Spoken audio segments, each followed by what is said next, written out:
in bacon bits ever again. Ha! Just fuck, man. That was a trip and a half. Sounds like it. Oh yeah. But don't all you nice viewers worry about it. It's fine now. Everything's okay. I'm totally not still seeing unicorns in the corner of my eyes and... Oh fuck, they're back again! No, oh no, never mind. That was just spots. I'm fine. Fucking unicorns. Anyway... When last we left off from last session, everything was fucked. Shit had just hit the fan and then... Yeah. So to recap real quick, last week started off with the aftermath of the back alley fight in Adnet, where the halfling man Lenny Vars turned out to have been approached by someone disguised as Arvin, told him to look into some things, and then to talk to him when he got back, which in turn led him to interacting with the real Arvin, who, for reasons that never really came up, doesn't want to talk to the guy. And then a fight broke out because some assassins were also there and tried to kill Padma. The only one surviving from said assassins was a dude who's like, I know when to fucking fold them. Can I have my gun so I can just leave? I don't want to fight you guys. Because to be fair, he was on 6 health. Meanwhile, Celestine made a new permanent friend, maybe in the form of LRL, the half-orc fighter lady, who he had boof seduced in the fight. Say boofed, if you want to be more technical. That was terrible. Moving on. A fighter that was specifically sent to fight him. Shut up. Anyway. Moving on from that, once, Farst had nothing left of interest for you guys to talk about, you picked up the replica Fang collar, paid for it, then said about the delivery of the fake goddamn axe caliber to the bad guys by way of Courtmaster Virion. Finless got stuck with dialing his boss, so... But after that conversation and other such things... fake axe? No, there's a No, you got... Kel! It was your plan to make a copy! Was it really? Yes! It was your idea to make a fake Fang collar with Hawk's help. Oh. How you have that? It's just like... I'm just like, wait, the guy who made the plan don't remember the plan. What the fuck? Because it's boof. This is true. He's not wrong. Anyway, with the replica Fang collar in hand and Celestine with the real one not going to be at the drop point, because then, questions might get asked of why there's 2 of them.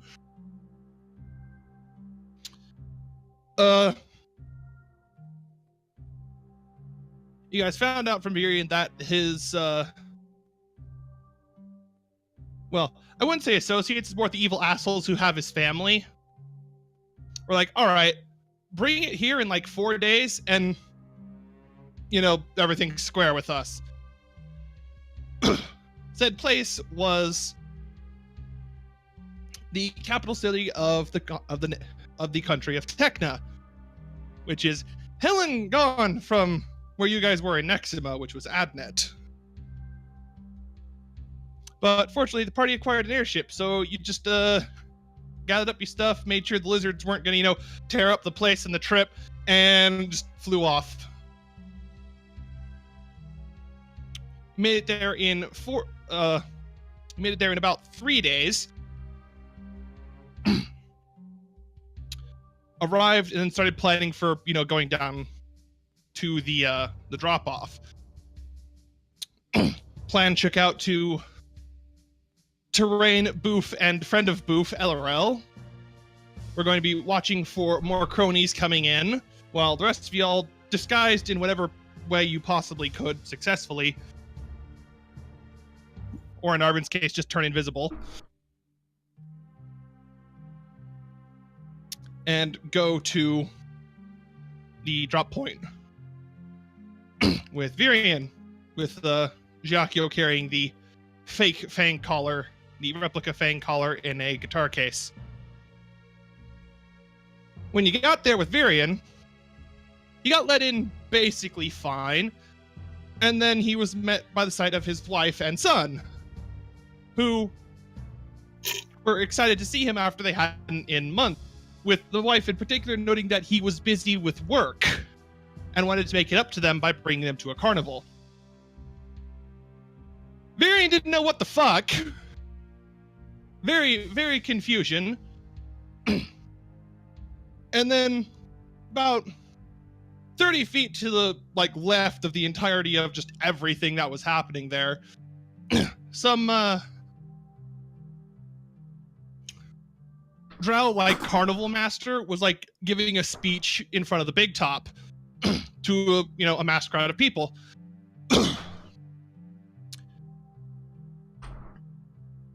Which, if I'd have to... yes, it was, ladies and gentlemen, boys and girls, step right up. Behind this curtain lies a ghastly concoction of delight, horror, fantasy, and terror. Every wish is our command, every horror brought to life, but I'm warning you, there's always a price. He held up the cane he had and declared, "Welcome to the greatest show on earth," at which point the ground just started to shudder. And everyone who could see near the edge of the carnival watched as the cityscape began to go lower, because the carnival was now rising out of the ground. And before the drow showman disappeared, he declared, "Welcome to the Lowerberg," and then just vanished. As this happened, all kinds of badges started ripping through the carnival. Dark energy spread over the place. The roller coaster around the perimeter of it, the train on it is now a mimic that ate all the passengers.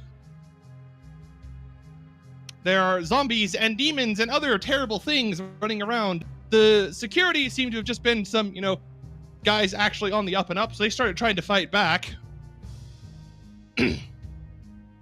Giacchio, Arvin, and Virian rescued a few kids who were in some bad ways. And Padma stopped Virian from doing something really fucking stupid. Don't worry about it. As, fortunately, Arvin had a contingency plan. So the contingency plan was one large black-scaled dragon who landed in the carnival, got everyone, and I mean everyone, not just you guys in the parts, every civvy who could reasonably be in range of this spell, and just the session ended teleporting away, which for Celestine, since he was not on the carnival while this was happening, he was down on the, area around it. You and Terrain were about to try to just jump, or at least get onto the carnival in some way to help, as it started to fly away with a large, very evil skull fortress underneath of it. Unfortunately, coming out of said skull fortress was a seemingly endless horde of skeletons and other, basic bitch undead things, but there was a whole fucking lot of them, and you can only dunk on them so fast. And they were going after innocent people. So the Justice Boof and Fight Squad just had to keep the civvies protected, because there wasn't really a lot of cops nearby at the time. You did see the dragon descend upon the carnival. You don't know what happened, just there was a flash of light. But we'll pick up with the crew with the dragon.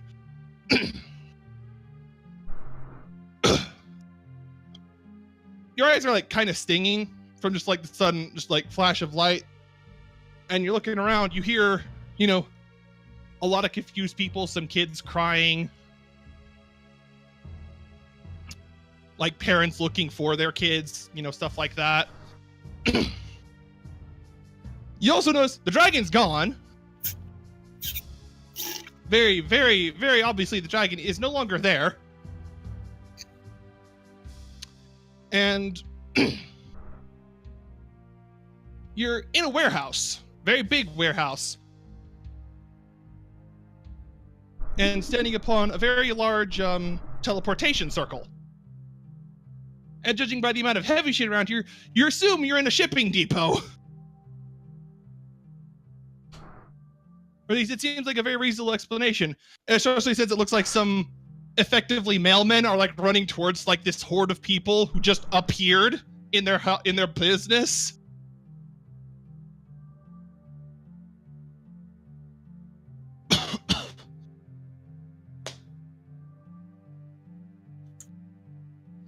So yeah, what's up? You're in a very big place with a whole lot of people.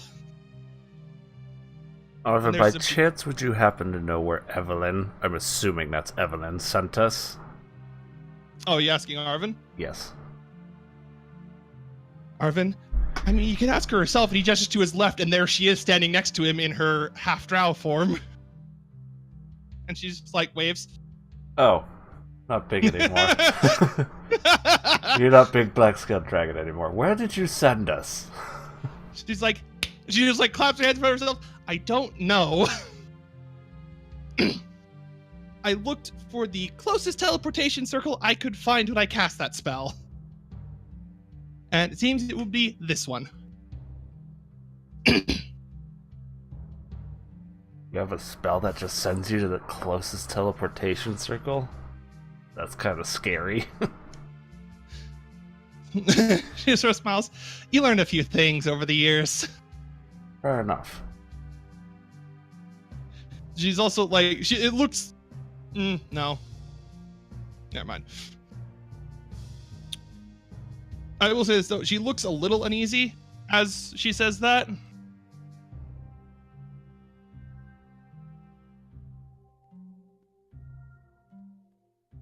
Something wrong? She's like, I'm honestly amazed it worked. Oh, good. Yeah. No, don't worry about it.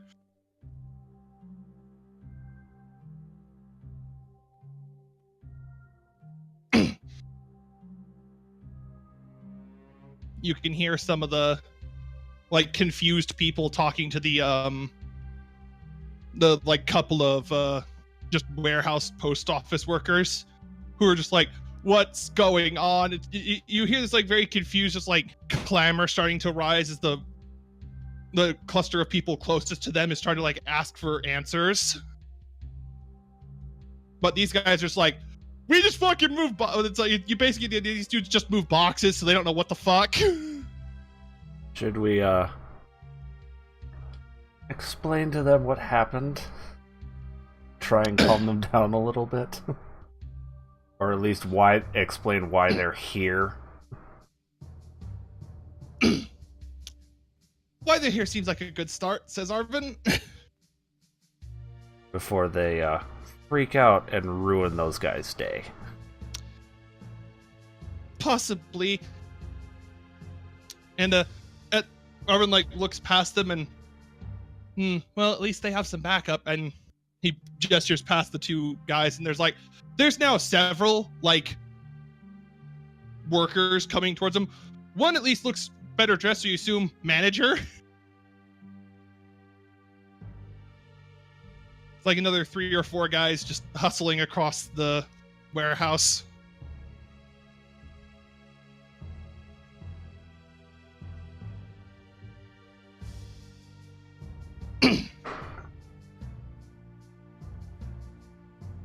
Let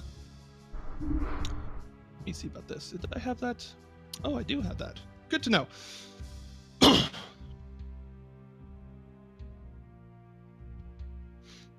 Figure Evelyn might be the best to explain since it was her spell. Yeah, she when she sees like the manager type come over, she's like, just a moment, and she like sort of jogs over there. Arvin, meanwhile, is on his phone, and it looks like he's trying to call someone. It's like, there, and then just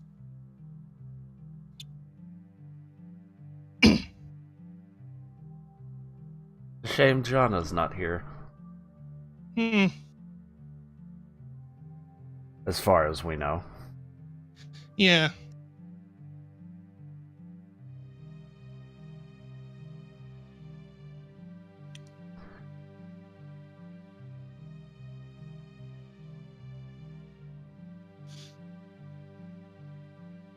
Maybe I could at least see where we ended up as I pull out the Do I still have the magic compass? I think I still have the magic compass.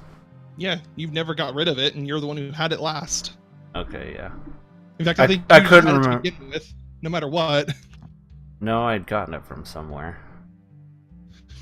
No, begin with as I mean, once the party found it, you always Oh, had it. yeah. I just couldn't remember if I got rid of it, but I don't think I did. But yeah. No, no no one got rid of it. I'm gonna pull out that magic compass and figure out where the fuck we are in relation to where we were. You're not sure because you didn't mark down on the compass where you were before.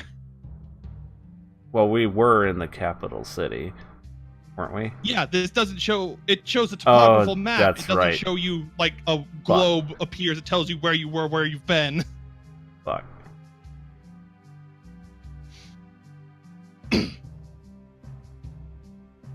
Well, at the very least, I can see where we are. Roll me a nature check to see if you can tell where you are based upon. There you are. Nope. You're a place and it's not in the ocean. That's about all you got. All you know is you ain't underwater. Fair enough. So, good start. Yeah, that's a good start. Mm-hmm.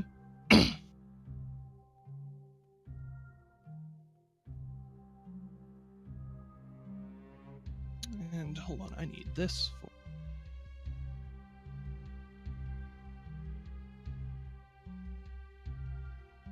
Padma's having herself a look around and oh, she spots a thing.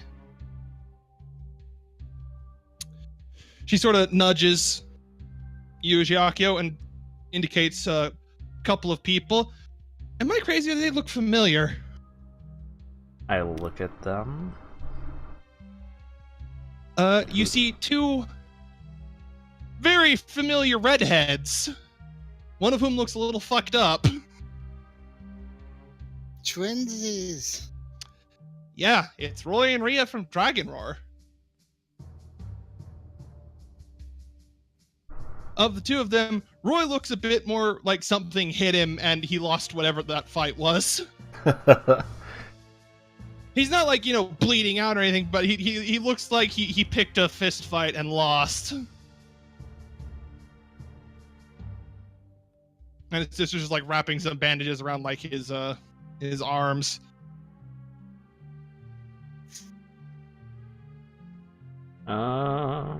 I'm trying to remember. We didn't see them at the Lower Berg. Or before, right before that, did we? You guys didn't look around, so you didn't notice that they were there. Okay, fair enough. Fair enough. Because they are also here in the horde of people who were on the Lower Berg gathered around the Durgan. I was just asking. Huh. Well then. Mm-hmm. I'm gonna head over to them.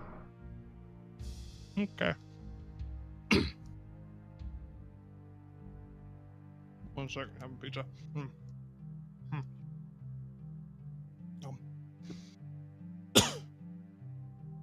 Okay. When you walk over, you just... They're not saying anything. As you approach, but once you start walking closer, it's hard to miss Roy immediately noticing you walk up. Mm-hmm. He doesn't say anything, but he's just looking at you. because the sister kind of has her back to what you're doing as well. Brother's arm's a little fucked. What did you run into?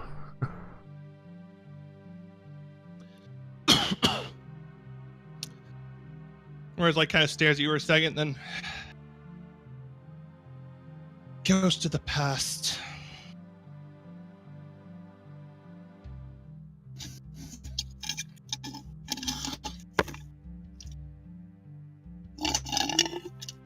Benjamin Franklin slapped him. Not quite. Not quite. I'm trying to remember if we talked about what his ghost of the past was. This is the first time you've heard him say the phrase, and the few times you've had to talk with him. Yeah, and we haven't talked about his past, really. I didn't think so. Well, someone tried. He immediately hung up on you on the phone for doing so. That would be you. As he says that, though, Rhea, like, looks over and is like, "These you, fuck are you doing here?" We were trying to reunite someone with their family that was taken by this rogues gallery we've been dealing with. What are you doing here? Besides running into ghosts of your past, apparently.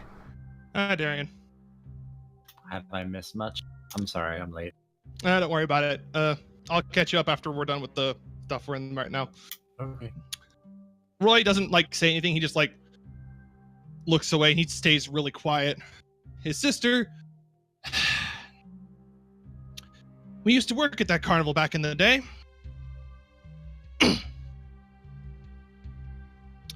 We went through a lot of rough times after we left. Well, until they got bought up by that bigger one. They seem to be bouncing back. But you know, one particular dickhead aside, they were good people. So when two of us got a invite to a grand surprise show from old Sanson, well, figured it wouldn't hurt to take a few days off from, you know, Merc stuff and go back to the old stomping grounds. Then, well, she, like, has finished, like, tying the bandages around Roy's arm and gestures to him. This happened, along with, and she gestures towards the just crowd of people you all are standing in. This. Yeah, fortunately, Arvin had a contingency plan in case shit. She like, looks. The dragon was his plan. Yes.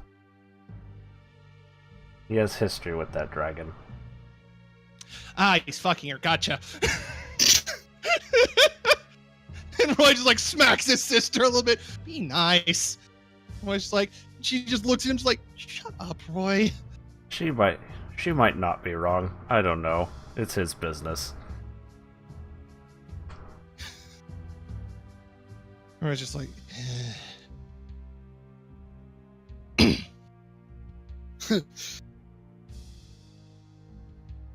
I'm gonna put my dick in it. Don't too late. What the? Zeus. yeah. Anyway. That was, in case you're wondering, that was Greek history in about 10 seconds. Oh, no, yeah, no. Pretty much. Oh, I can hear Roy, the character in my head, his eye twitching angrily because, man, does he have a lot of things to say bad about Zeus. Don't worry about it, though. Anywho.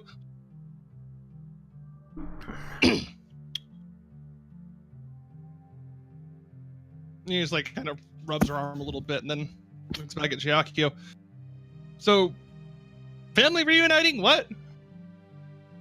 Yes, apparently one Courtmaster Virion was forced to join this rogues gallery because they had his family, and we were trying to reunite them and basically free him of his bonds.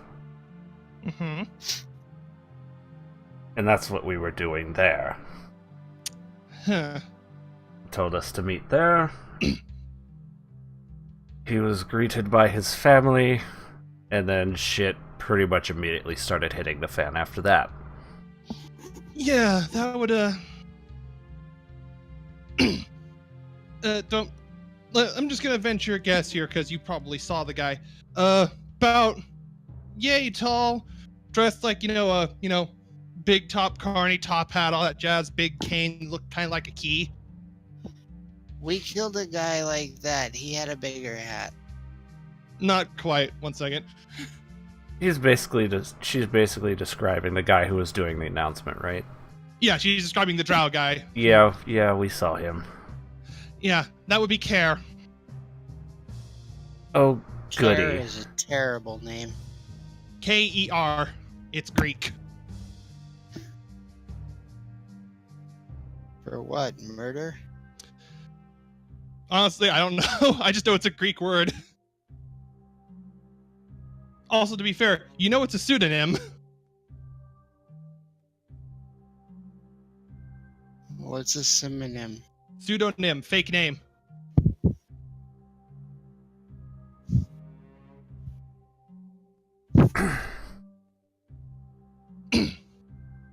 Because Giacchio would have probably noticed this kind of, it's not perfect, but like roughly the facial structure on that guy, because he wasn't exactly hiding his face, looked very similar to Jana.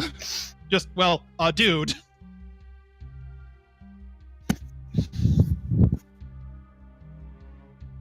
I'm just Also, trying to to... be fair, actually, no, you saw him anyways when you put on your mask and spooked the Rogues Gallery with your dead uncle.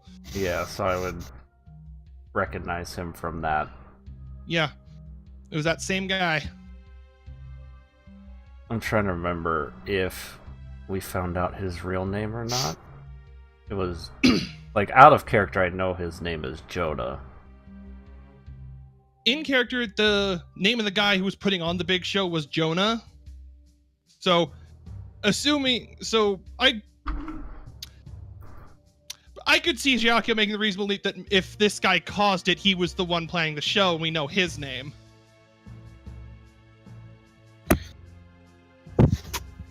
Like, that's a leap I could believe in character. I believe I've seen that carnival master before as well. I believe his real name is, Jonah. Apparently is related to one of our old party. Jonah? Yes, I believe she was related to our little pyromancer drow we had in our group. Oh yeah, the one who was being carried by that by Arius. Yes. Right at this point, it's like, fucking Care has a sister? What? I don't. Care is just a pseudonym, I believe. Great, as if he wasn't already fucking shady enough. I don't. And I know he's specifically been hunting Jana for what reason, I can't remember. Well, that's great. Roy pulls out a phone and he starts doing something on it. I believe he was also looking for the Lower Berg. And obviously he found it. Yeah, wait.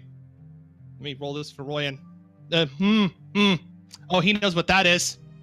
Ooh, He knows a lot about that, because, the Roy luck has kicked in. That is a natural 20 history check. Oh, baby, Roy knows what that is. So as he's, like, messing with his phone, he just stops and slowly looks up from his phone as you. The what now? The Lower Berg. And I'm trying to remember for what I found out about it. Long story short, giant floating fortress of doom and death. Yeah, it was a fortress dedicated to one of the great demons who stand in opposition to the gods. Yeah.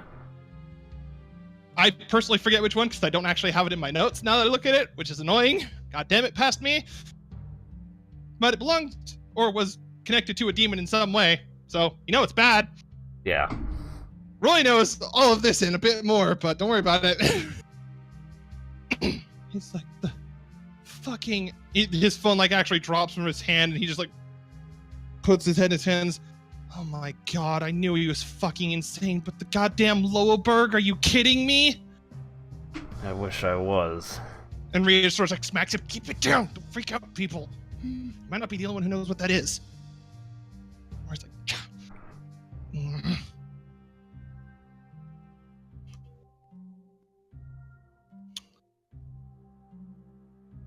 At this point, Arvin jogs over to where you are, Shiakio, and like taps you on the shoulder. Hey. Yeah. Good news and bad news. Let's go with the bad news first and just get it out of the way. The Lowenberg is flying out of the fucking city. And the good news? We're still in Pollux. And we don't have any sort of plan to try and deal with the Lowenberg in any way. Not at the moment. It's, rather big.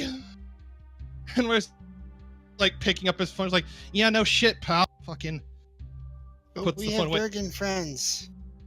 A Durgan friend. No, we have more Durgan friends. Both of them can only swim. This thing's flying. But... No. No. We have the Durgan friend from the lake. We have the Durgan friend from the desert, the Durgan friend that I purified, and then Black Durgan Girl. And they can ride on the airship, and we can use them like cannons. Oh my god. I approve. As a DM, I'm terrified of this, and as someone who plays and loves D&D, yes, all of my yes. Oh my god. We just... We also spent have ton a of dollar, money but I don't have a upgrading clue our what's going on. transportation for a reason. This is it. Wait, can I summon the Thought Patrol to actually launch them like cannonballs off of the ship? Like it could be the God. fastball special. Summon the Thought Squad to you to trebuchet the Earth Dragon at the Lowenberg. The Thought Destroyers. It's time to get audited, motherfuckers. Oh my god. This plan is so dumb. I shouldn't encourage it, but please, God. Please. I need this.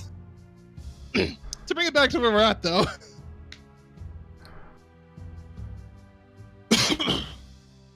Roy has put his phone away and pulled out some different, like, PDA looking thing. It looks almost like a tablet, but like military grade, if that makes any sense. And he's just hitting some buttons on here. It's like, yep, this is, I'm gonna see if boss will be okay with doing this kind of on the fly, because I'm not about to let him have that thing. No way. No, fuck that. Fuck all of that. Given the threat the Luxembourg poses, or not the Luxembourg, the Lowenberg poses, I would assume he should be okay with that. And hopefully would provide some backup. Right, like backup, he says. Oh, you're funny if you're thinking going that cheap. Ooh.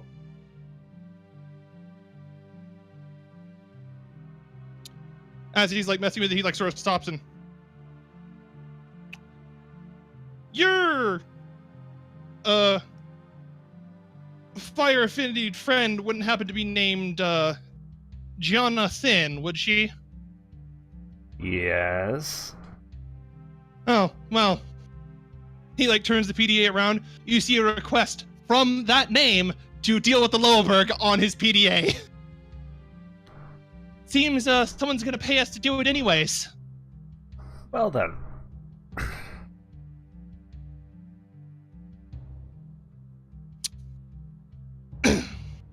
But let me just, he turns it back to just rolls to, his eyes go kind of wide as he scrolls down a little bit more. Hold up, what? He's actually, whoa, okay.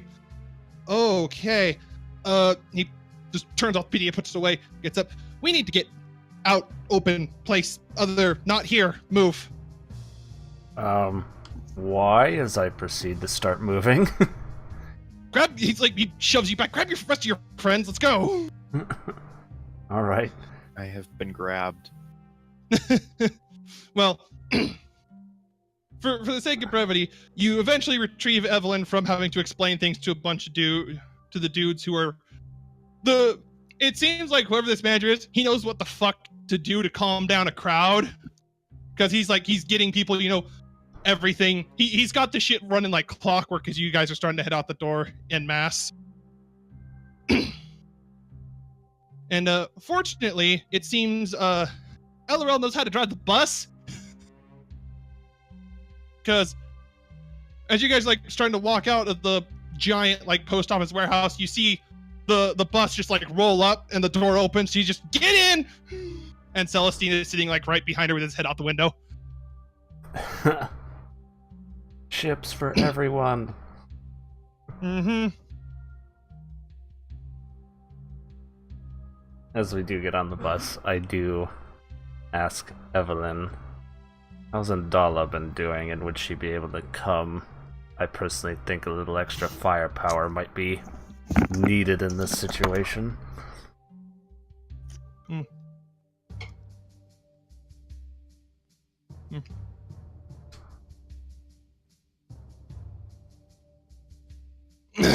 And if I was the needle plan, don't mind me just boofing. That's cute. But Ellen looks at you, he's like, she's been occupied the past week or so. Occupied? Well,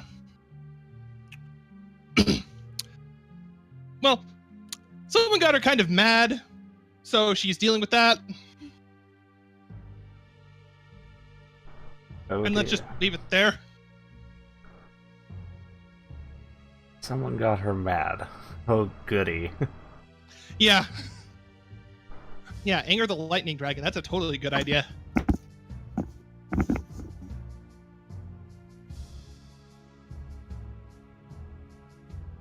Well, if you say leave it at that, I won't pry. Also, as you guys are like in the bus, Roy is like next to LRL, just like directing her through the city. So what's this rush? Why do we gotta get out of here now? Roy's like, he like looks over you. Well, actually, that's another question. Do you have a way to get to an airship? Funny you should ask. We just recently acquired an airship. Oh, cool. So you could land on another one then. Yes. Great. Go there. And I assume we give her directions to our airship. Yeah, if Snackbot doesn't just take the driver's seat back because, excuse you, my bus. Beep boop my bus, bitch. Beep boop, I drive.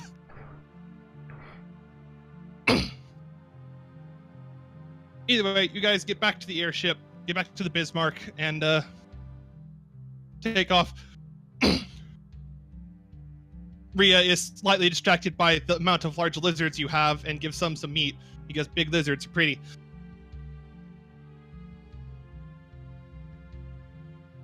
But once you back on the ship proper and taking off, you notice something rather obvious, kind of near the horizon of the place. Well, I say near the horizon. It's not like within city airspace, but it's pretty close, and it's big. And no, I don't just mean the Lowerberg that's flying away. Is it dragon shaped? No.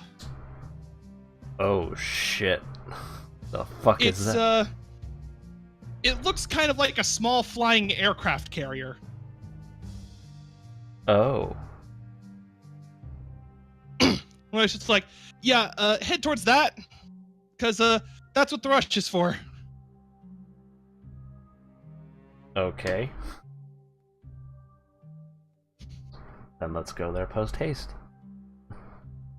Mm-hmm.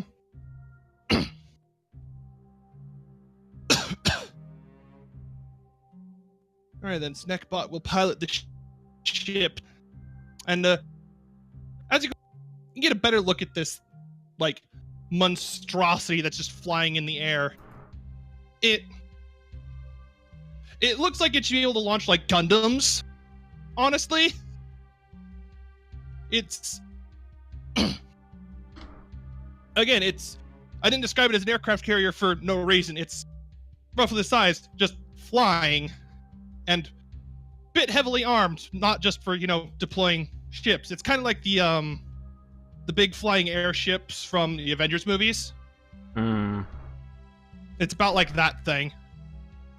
Yeah, I forget the name of it, but I know what you're talking about. Yeah, it's just more magitech than regular tech.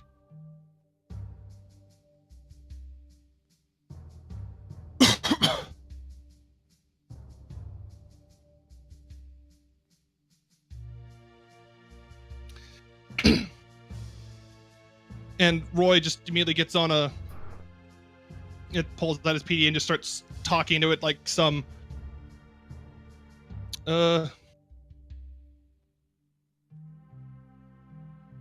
then just as the party speak again, because I actually don't know if Roy... No, wait, no. Never mind. He's not saying it in like some language. He's saying it in Draconic, which a few people in the party speak. I speak it.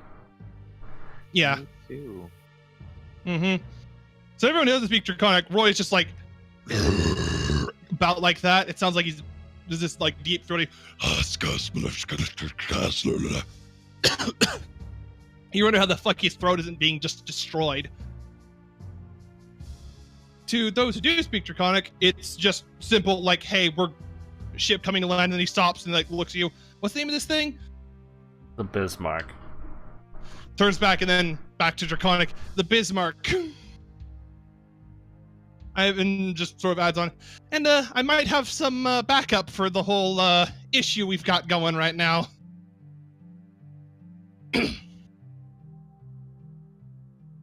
There's a pause, then Draconic comes back over the line. With just, clear to land, tells them where to go. Roughly about where, like, the helipad would be on an aircraft carrier is about where... Or just a helipad-looking spot. There's a spot to put down the fucking Bismarck. Mm-hmm. Get on there and... Whew, man. Big at a distance. Way bigger when you're actually on it. Yeah, right? There's just people... There's a few people, like, milling about the decks. There's a small entourage heading, like, right towards you. Right towards the Bismarck. And even at a distance, you recognize one of them, because you're pretty sure that's Marcus Ragnar. And, gee, that staff and blue coat looks familiar.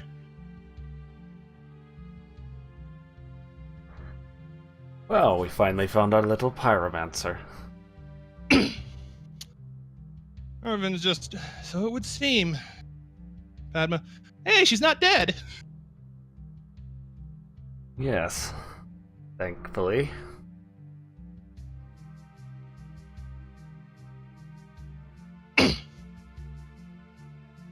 Now, my immediate question is, when led out onto the deck of this giant flying ship, does Celestine immediately start doing zoomies? Zoomies?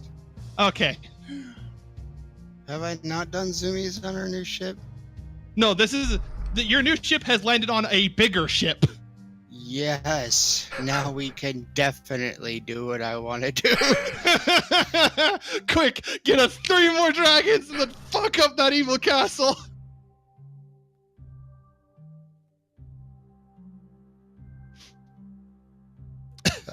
Castles are great and all, but I've seen Reign of Fire. I know how this ends. Honestly, if you ever played the original Paper Mario, you know how Bowser's castle came up underneath Peach Tears in that game? It's about like that, but there's a carnival on top, and the carnival is evil.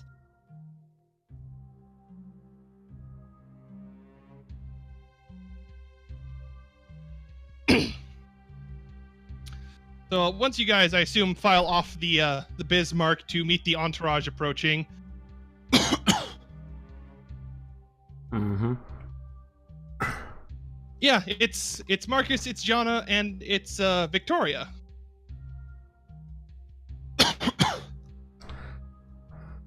Good to And see Marcus you is- again, Marcus. And Jana, good to see you're not dead. She's sort of like, Marcus, so I understand you guys happen to know a few things about. He points in the general direction of the it's not a big speck on the horizon, but it's the speck on the horizon. It's not big, but it's obvious. Yeah, it's not big, but it's obvious that it's something large and distant. It's like about that whole business over there of just fuckery. Yeah, we know a little bit. Hmm. Also, we seem to have found your brother, who has found said problem. In case you didn't already know. John was like, yeah, I figured he'd find it not long after I left. Seemed like he had an idea where it was and just needed a way to, turn it on.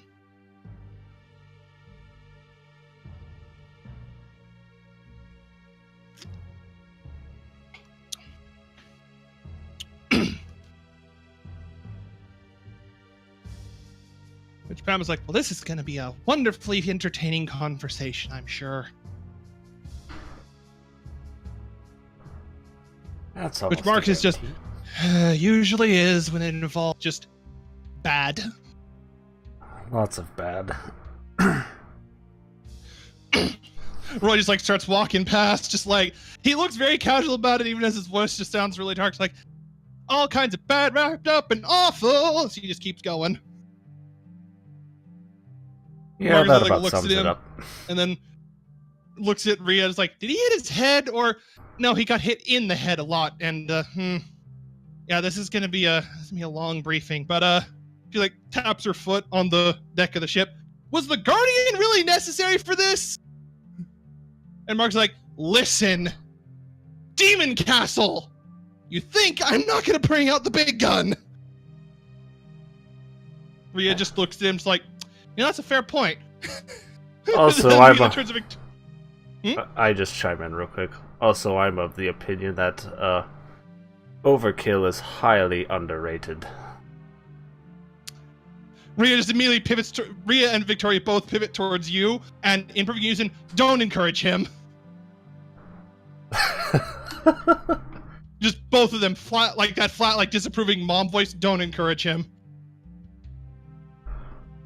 What?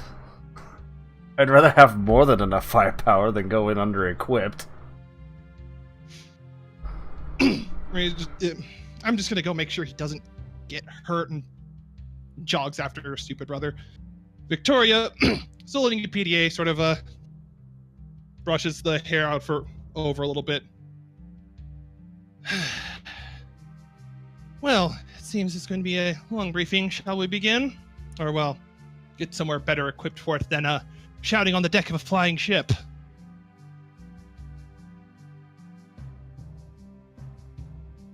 Yeah, that'd probably be good.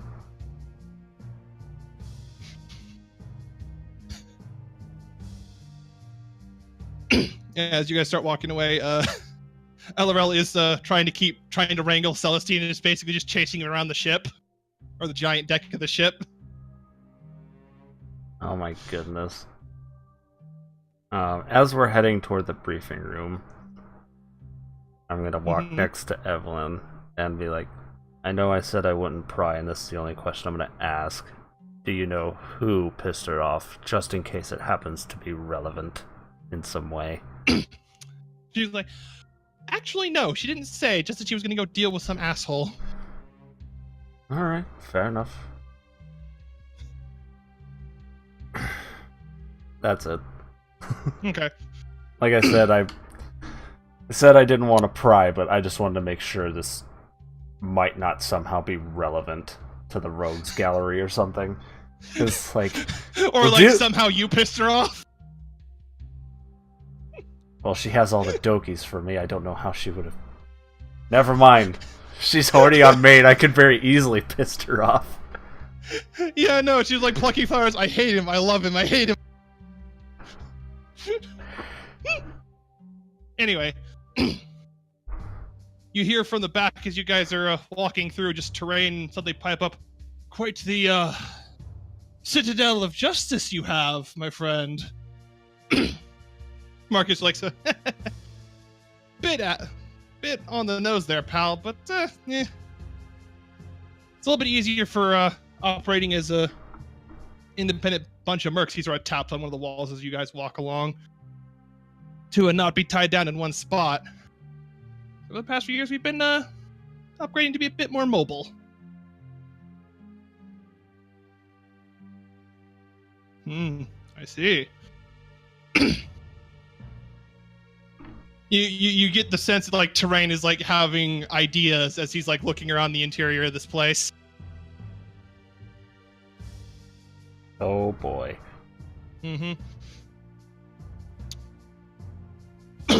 About 2-3 minutes of walking through the walls, and eventually LRL manages to catch up with Celestine in tow. By way of would Celestine like pause to gnaw on the giant bone he has? Yes. Okay, so she's pulling you along via the bone. Occasional head wiggles as he's playing tug of war. Yeah. She just leads along. He's just chewing on the just giant like femur he's had for like most of the campaign. I thought we went and buried that. I thought you were gonna turn it into some sort of weapon. Or some sort of animated thing to help you carry axes. I don't remember. Oh wait, yeah, I was gonna like tape all the axes to it. I might not be able to hold more than 2 axes, but I can tape more than 2 axes to this bow. Oh no. Okay, we'll somehow you lost the plot on burying the bone to having other plans for the bone, so don't worry about why you still have the bone. He needed He's got a chew a casual toy. like T-Rex femur. He needed a chew toy that didn't squeak.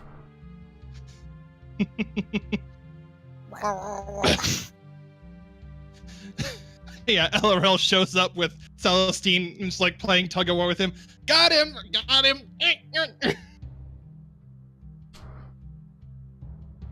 It's a fairly evenly matched game of tug of war because they have about the same. Actually, does she have more strength than? Oh, ooh, she does.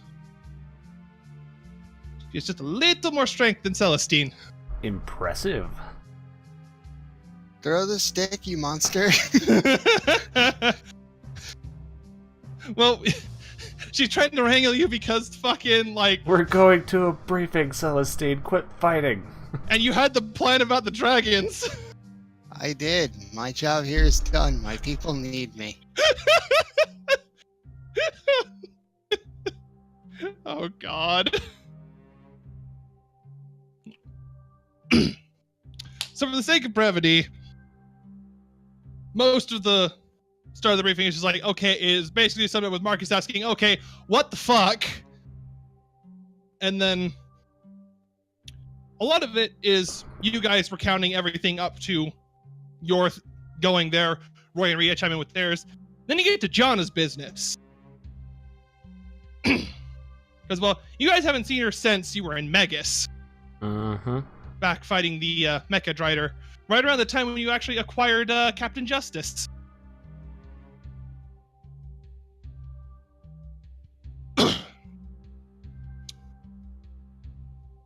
And she begins to tell her tale. Most of it, to start with, is, just, after I got teleported somewhere, I was immediately set upon by, like, 3 really, to paraphrase it in a way that I would say, she got jumped on by, like, 3 really buff dudes and thrown in jail. Not, like, actual jail, but more like you're in, like, mafia, like, a mafia, like, dungeon kind of situation. Bad guy has you in the brig. For quite a while, occasionally getting blindfolded and asked questions, sometimes hearing her brother talk about having her being the key to triggering this thing. She even recounts a conversation where he was very startled by something, and then mutters something about a crazed maniac, mutters something about a maniac with a mask, which she immediately looks at Jacquia's direction, which I assume was probably you, because you're the only one I know of with a mask. Yep. Hmm. Found my uncle. Killed him. Sent a message. Well then. It wasn't long after that I finally made my escape. I'm not quite sure how I was able to retrieve my spell book or a lot of other things of mine within that cell, but I made it out. Snuck through a very large facility with some passing assistance by a curious fellow who seems to have been a test subject of some sort. It was, she like shivers, disquieting to see the experimentation room.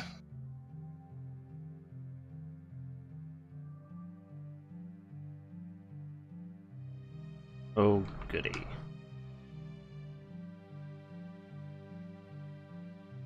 Oh, Rin needs context on the dragon plan. So someone share me with that while I'm talking. But he was also quite adept at drawing attention, which was very good for keeping my unhinged relative preoccupied.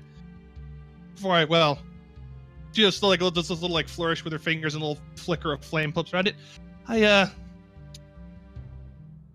crashed the gate, so to speak, on him.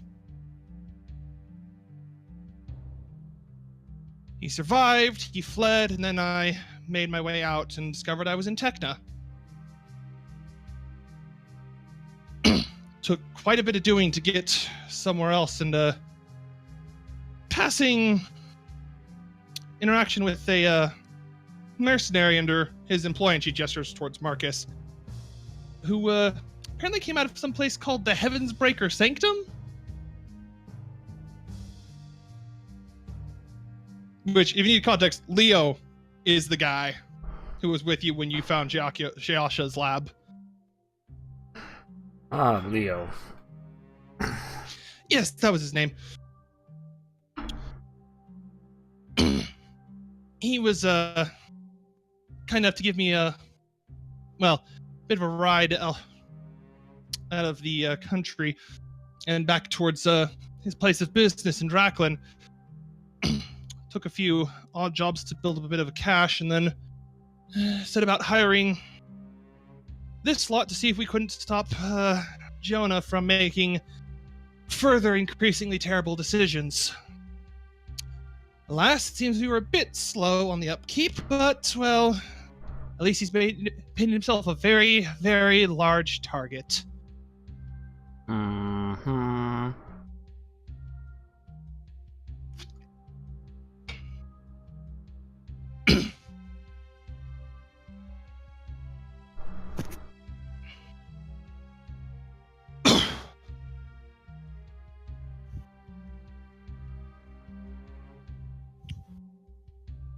Victoria tapped something on her little tablet.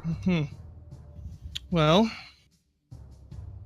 if we need a better visualization of what we're dealing with, she tapped something, and then on the center of the table in the meeting room, a 3D hologram appears, and you're pretty sure that's the Loeberg, because that looks like the carnival sitting on top of it with the still moving mimic roller coaster around the edge.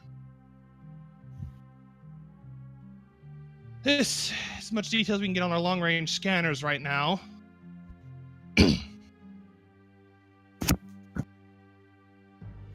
And it's, she puts up some markers to give you a sense of, like, the scale of this thing.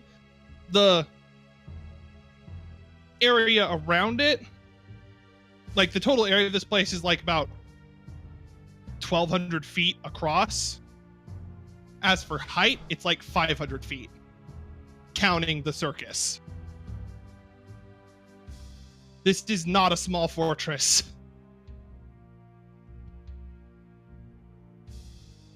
Actually, 1,200 feet, that's actually a bit big. No. More like 800.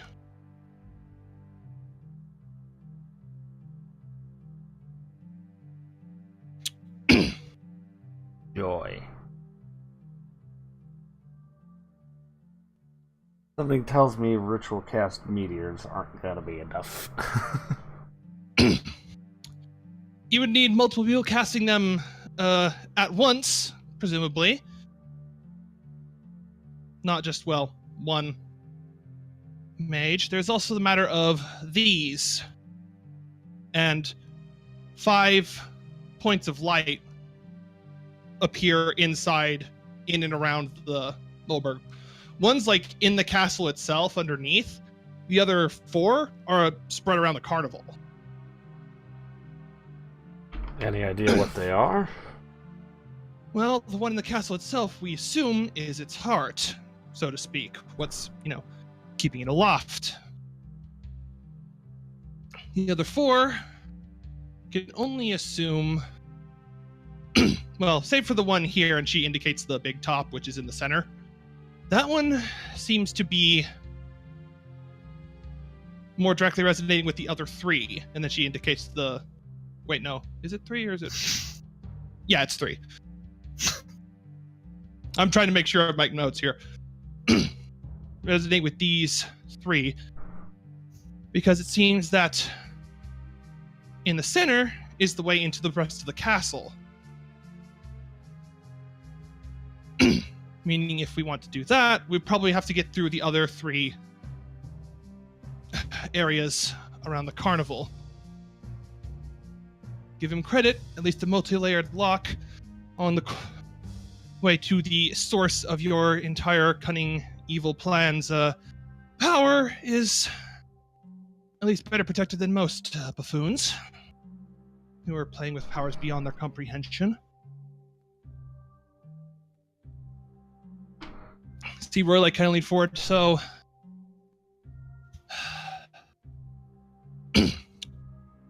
One's at the roller coaster, one's in the fun house, and the other is in the... He, squints, looks at Rhea. The fuck was that? I don't remember that. Rhea's like, Huh. I don't know either. I mean, they must have added something new once we left. I don't know what it is, though.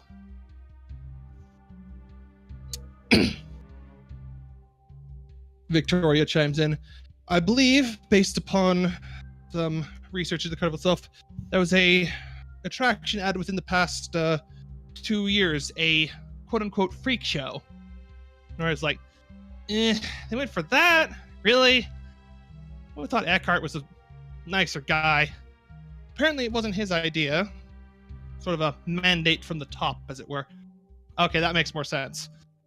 I'm guessing the freak show was a front for some experiments my uncle may have done while he was alive.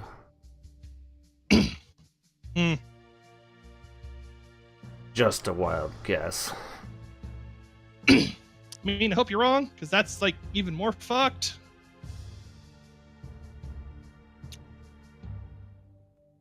And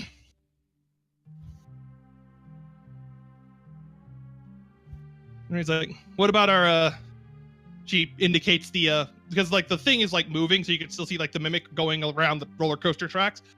What about, Ugly there? Victoria, as I can tell, it's just a large, dangerous creature. It's very fast as well, you would expect from a roller coaster, and it doesn't show any signs of stopping. And also, well, as the construction shows, it zooms in on the funhouse, and the fact that the roller coaster goes through it at one part could pose a problem, depending on what it's capable of affecting while passing through.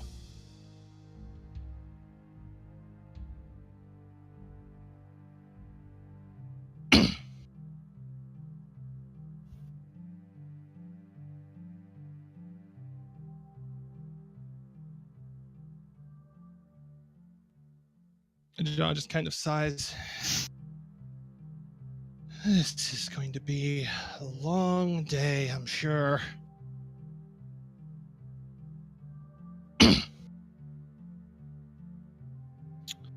Arvin, perhaps not. He looks at Celestine. Didn't you have a suggestion for how to deal with this whole business? Yeah.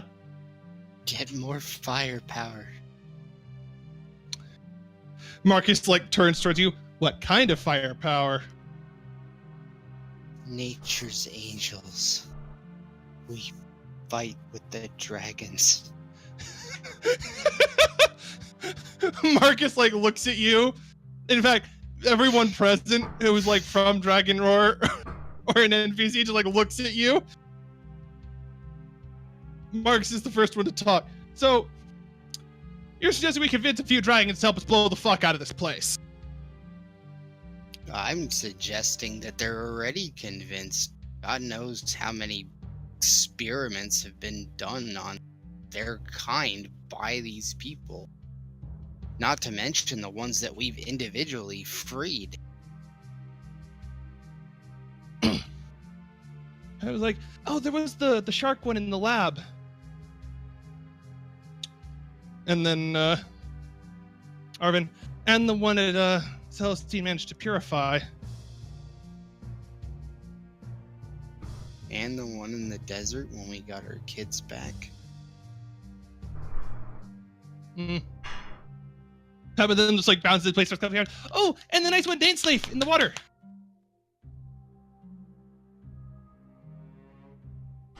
Evan's just like, oh boy.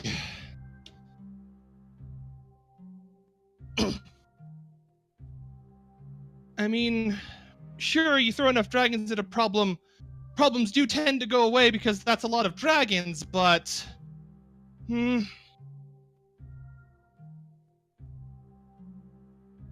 Well, Daneslave is a bit picky about coming out of his territory.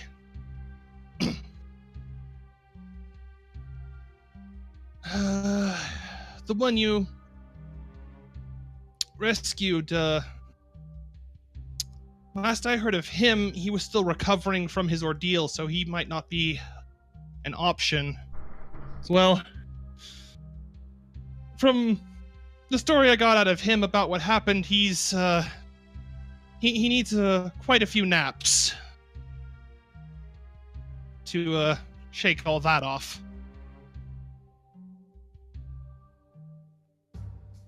And Dala's indisposed, so she's not an option. Marcus is now just like looking at the straw woman's like,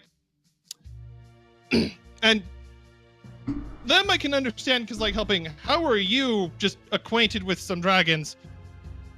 She just looks at Marcus roughly the same way you would be, and he's just like, oh,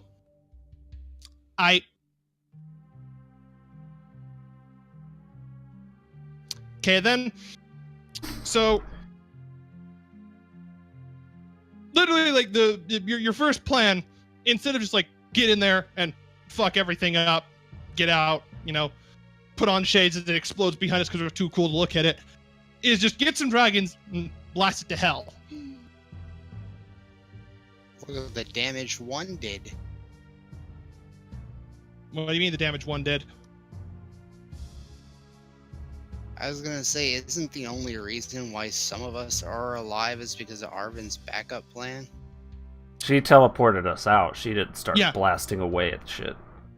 She blasted away at the monsters on the carnival, but she wasn't like blasting the carnival. And then she was more concerned with teleporting everyone to safety. Alright, well... Celestine might not be like computer savvy, but he's war savvy. If you're gonna take a castle, you're gonna need some old siege engines. We have access to basically treants, golems, and dragons. I don't think you get much better than that. True, and you do have an airship of to you unknown capability. Marcus and the rest of Dragon knows what the fuck he can do, but y'all haven't asked. Well, since dragons are out, would the firepower of this ship be enough? Out of character, I forgot the name of the fucking ship already. Guardian. The Guardian. What kind of firepower capabilities does the Guardian have? Marcus is like, well, there is one thing that I feel like would probably help a lot, but, well, if we use it, we're only really going to get one shot because we didn't expect to have siege be in the plans, and it's kind of expensive to fire it too much. Oh, goody. I mean, for all I know, actually, he looks at Victoria. Can you like project how much the main gun would do this thing? And she's just like, with limited data, I can speculate. And the hologram like spreads out a little bit to show the Guardian like about. It looks like what you presume to be within its firing range. For maximum effectiveness, you see like a bunch of like things line up, and then in the 3D model, you see the front of the Guardian like split open sideways, and a big gun come out. Oh boy.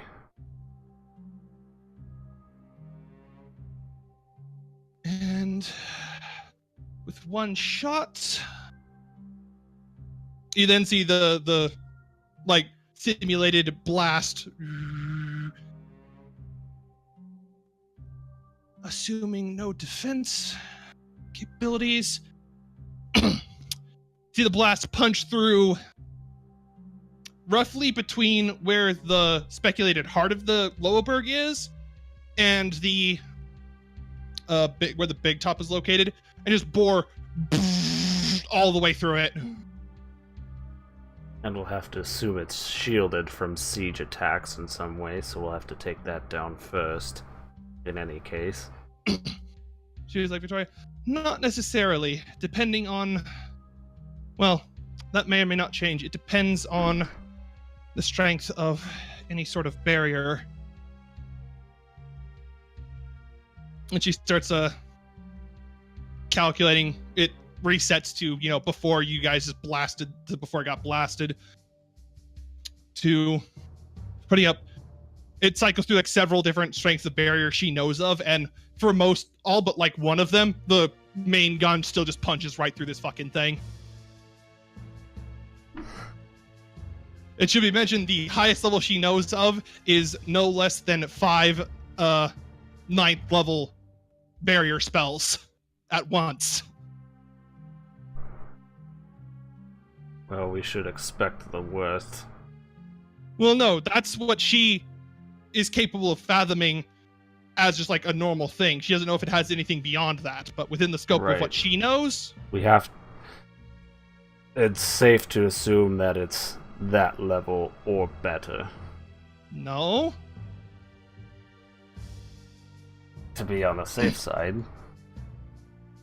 In terms of getting this cannon to punch through, I mean.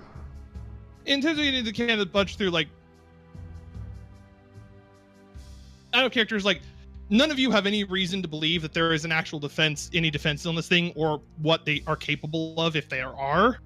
Because to be fair, it did just pop out of the ground after who knows how long it's been underground. So as far as we know, the thing just got activated. Yeah, as far as the party knows, like, it's there, okay, it's moving. Okay. You don't know what all he has or hasn't turned on. Fair enough. I get what you're saying.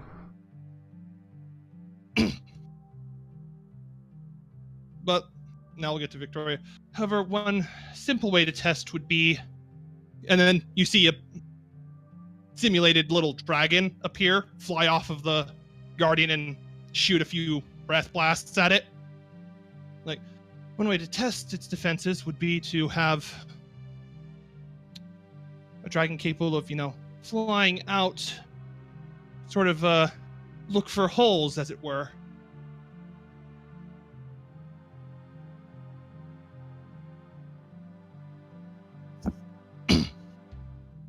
Evelyn, I could manage that. And she like sort of like turns to Victoria. I don't suppose you have a record of the destructive capabilities of Ereshkigal in your records, do you? Victoria looks very concerned by that question. Chiakio's eyes go a little wide, because if I remember correctly, he has no idea of any connection between Evelyn and Ereshkigal. He's a little taken aback. Ereshkigal is, however, noted to be very, very powerful. Yes. Or, like most likely to blow shit up. Like, you feel like it's a reasonable request to make, but it's still just like, that's a pretty heaven leap for one of the... he's still taken aback. Yeah, it's one of the 10 strongest dragons on the planet, and you're using that as a fucking scale of reference. And she's like, I have telemetry for one blast for that, from the,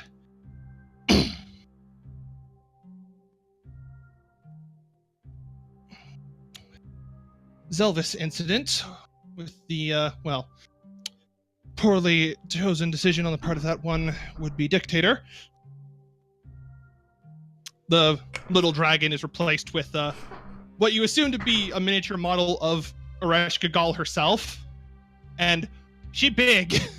Mm-hmm. Like, she looks like she's, comparatively to scale this thing, she looks like she's a bit bigger than the Bismarck. And she a Durgan. And I have to leave for dinner. I shall return as soon as I can. Ookie dookie.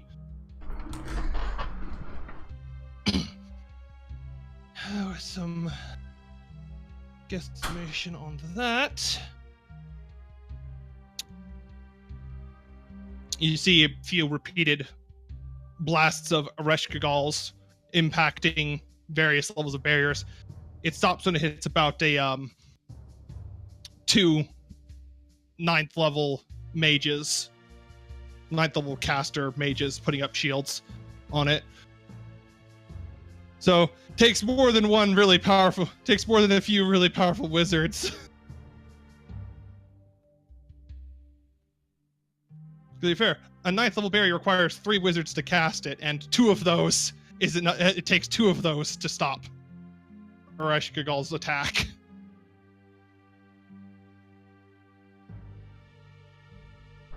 So yeah, it takes at least 6 entire wizards who are really, really strong to stop the Empress of Shadow Dragons.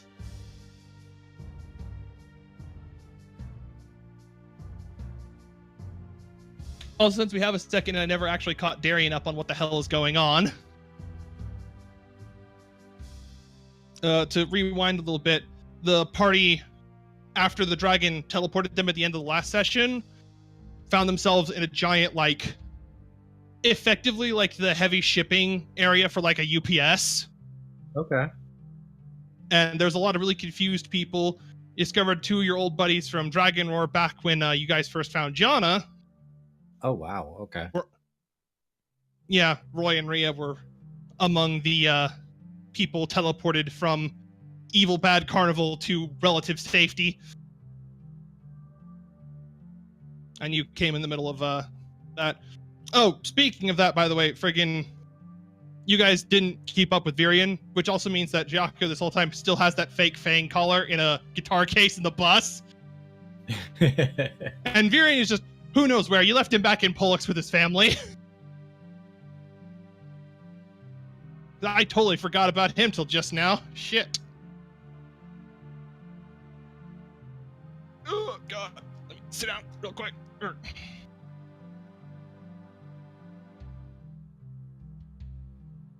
Yeah, just give me a second. I'm gonna also fill Rin on.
Okay.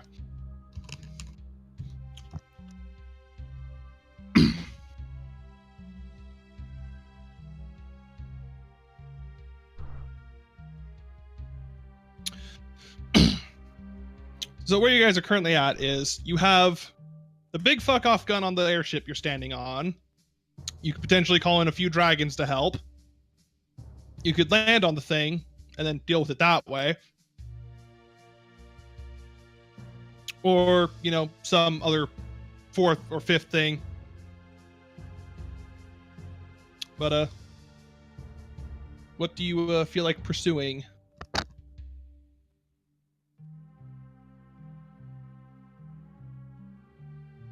I say we go wherever the booth wants to go. He has amusing ideas tonight.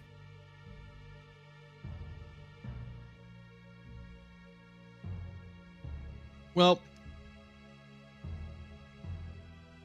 I'll keep this as like a thing that comes up in and out of character as you guys are discussing the plan, whatever it ends up being. If you go the route of getting dragons, you're gonna have to fly from where the party is, which is down in. Let me zoom out the map so I can show it a little bit better. I know no one can see it or might not be able to see on stream because I don't know how Jinx's camera's positioned, but party is down at Techna. The Earth Dragon is way over here in Rillisert, which is several thousand miles away.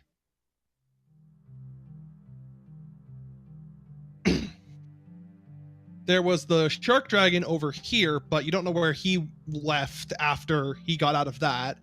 You don't know where the Dragon Kel helped went, because he's anywhere along this mountain range up in northern Danakmos. And then, well, you know where Daneslafe is, but he's almost as far away as the Rillisert Dragon is, which is the Earth Dragon.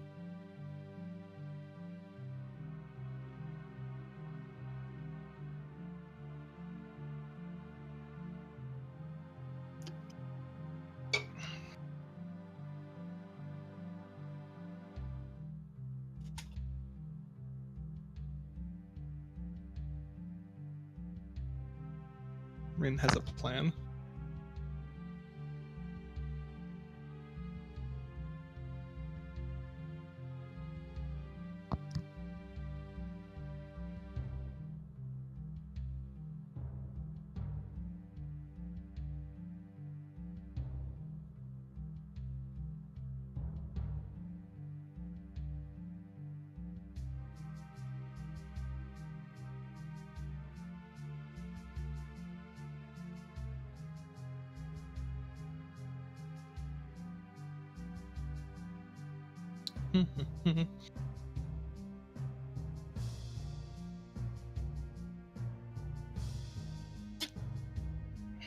I want to be all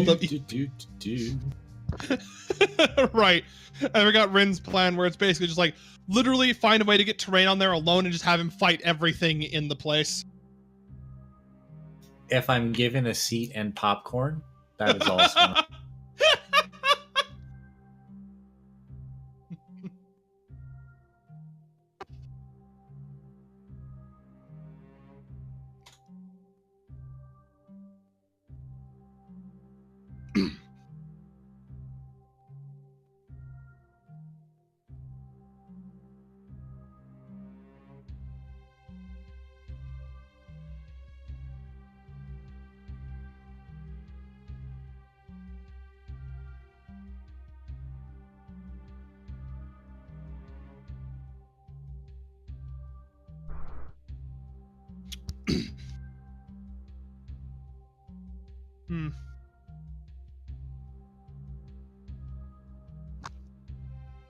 All right, so the only flaw in Kel's acquire more dragons plan is the time it would take to amass the other dragons. Because the Loberg is moving somewhere. You don't know where it's going, you just know it's moving. And there's honestly, because it's currently it's currently like leaving where Pollux is, which is where the current party bus icon is right now, and it's like heading, or actually, yeah, you would have this. It's heading in like this direction.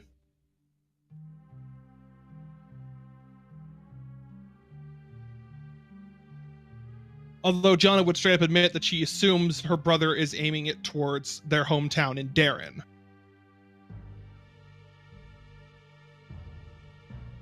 So somewhere in this like little teeny tiny thing down here is the direction of the castle of Evil Bad is heading.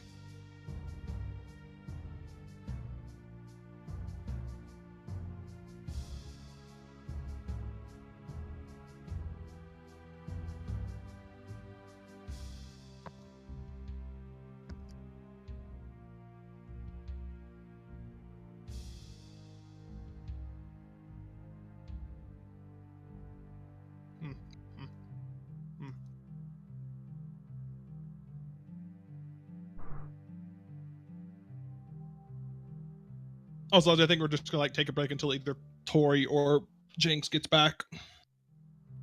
That sounds like a good plan. Yeah, because I can't carry on the scene if like I'm the only one talking, because it's like then I'm just talking to myself. It's like okay, so I'm just gonna keep eating my pizza while I wait for kind of other. pizza you get? Just cheese. Can't go wrong with class. It's one of the only kind of pizzas I actually really like. I don't like toppings unless it's shrimp. I once had a 4 cheese and shrimp pizza. It was fucking delicious.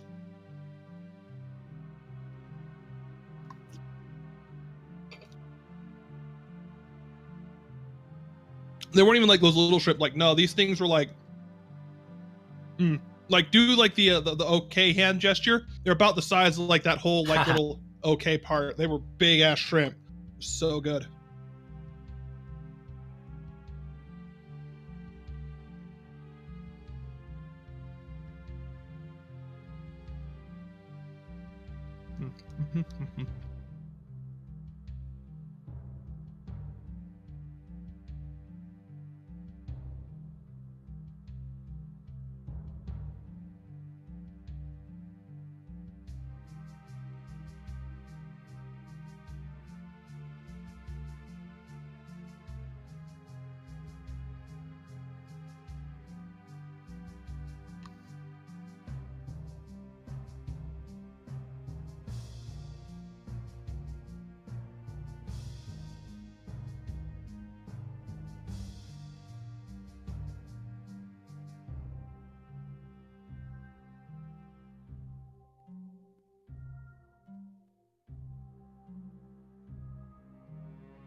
Sorry for the quiet stream. Just like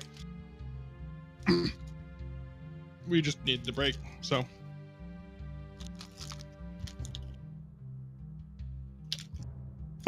ran.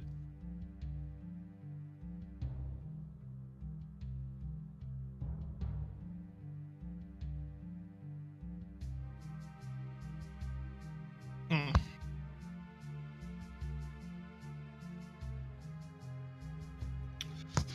So, know where Darian's vote lies. I know what Kel's plan was. Does the Sneck have a different plan? I'm curious. No, I No. don't. You're just in favor of just get more dragons. I'm in favor of what everyone else wants to do. Oh my god, you fucking sheeple. I'm kidding.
Nah.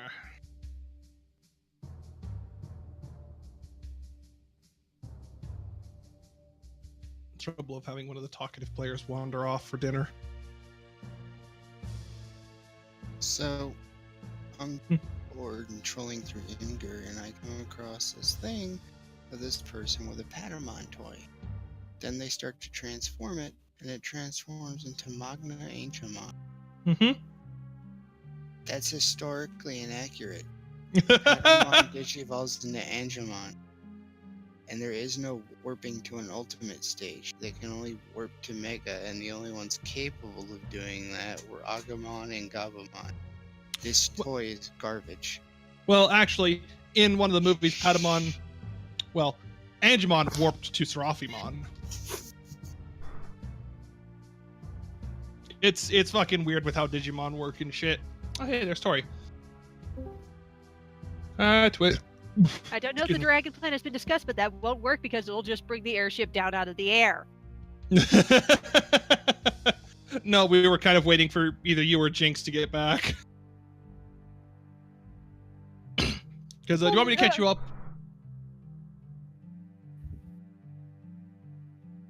Would you like me to catch you up, Twin? Yes, all I saw was a plan about hoisting 4 dragons onto the airship. I'm sitting there. Physics alone says that won't work. Especially considering one's a metal dragon. Yeah, so Evelyn was the dragon who teleported you guys to what amounts to a giant UPS warehouse. Because it was the closest teleportation circle she could find. Because she's like, I don't know where I went. I just am grateful it worked and we're not dead. Jacquio and Padma spotted Roy and Rhea among the crowd. Talked to them. Roy has a lot of concerns about the Lowerberg being a thing, and that the evil asshole he knows as Care is on it. Then turned out Jonna hired Dragon Roar to deal with her brother, and you guys are now currently on the Dragon Roar airship, the Guardian. Discussing what to do about the place, and so far plans have been discussed. The physics of putting dragons on the Bismarck is kind of out the window because you can just stick them on the deck of the Guardian because the Guardian is fucking huge. It's a hamster. Soft and squishy.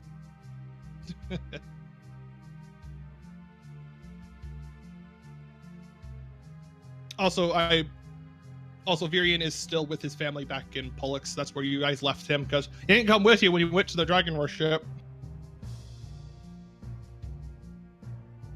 However, this also means you guys still have the replica Fang collar. Oh no.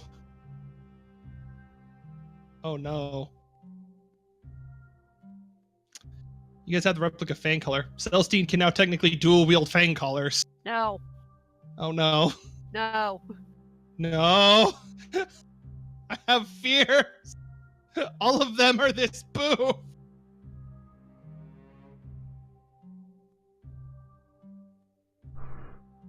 But yeah, plans have been discussed, and you have at least the rough idea that there's the way deeper into the Lowerberg is only through the carnival, and you have to deal with 3 other things to get to that door, or to get that door to open. As Victoria put it, at least the buffoon playing with powers doesn't understand, at least knows how locks work.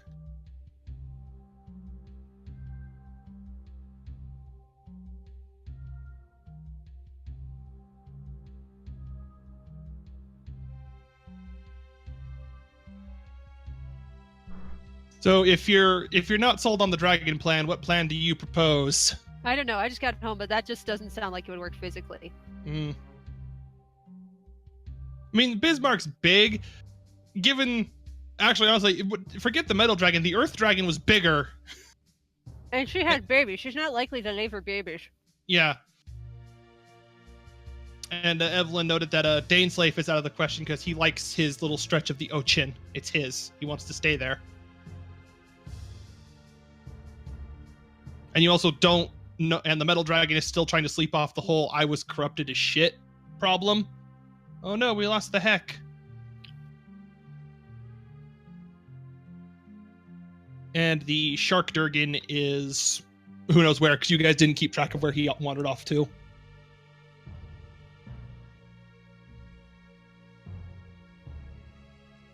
Just that, well, he left.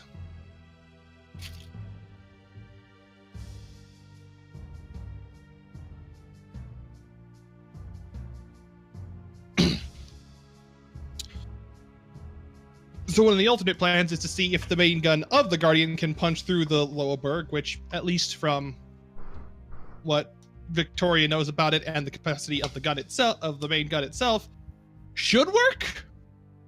But there's no way telling what kind of defenses the evil bad castle may or may not have. I mean, there was a mimic in the shape of a roller coaster. I expect a lot of defenses. Yeah.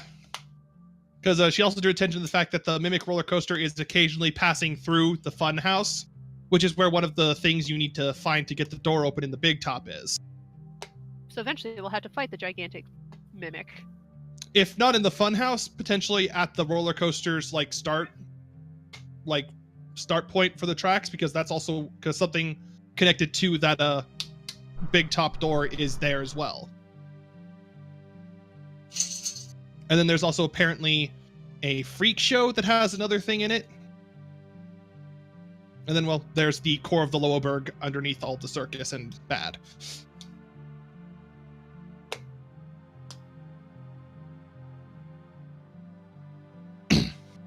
So if you don't just opt to try to blow it the fuck out of the sky, you will have to do a dungeon crawl, is what it's looking like.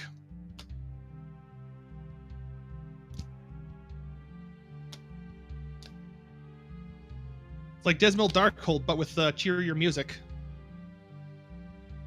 That's not a high bar to jump over. Well, true, but there's a pretty radical shift from the Dismal Darkhold theme to circus music.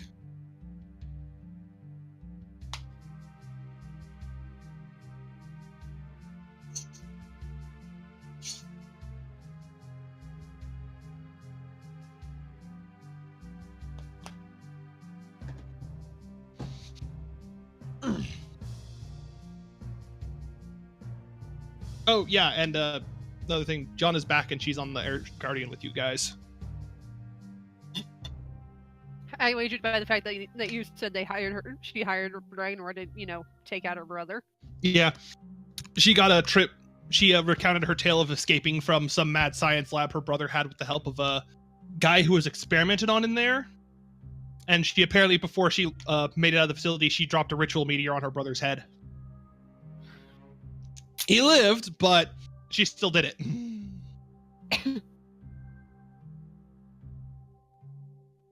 And she got a ride to Dragon Force base from Leo. Because all of that happened right after Giacchio put his uncle's beheaded body on Skype.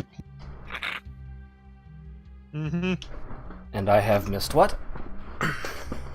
Just We're going back telling over them that plans. basically striking 4 dragons onto our Bismarck would just make the Bismarck crash because one of them was metal and another was earth. And a mama who was big. Very big. Physics alone dictates that plan would not work. Mm-hmm.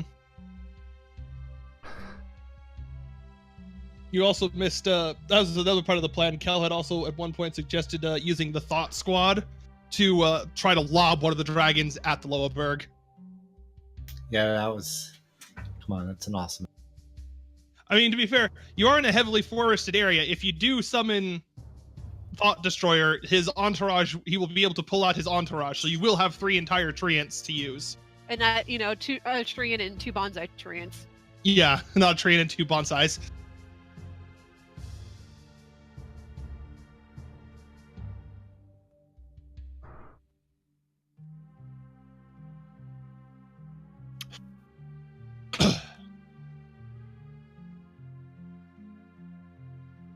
So, what sort of plan do you want to go for? Storm the castle or try to blow it up?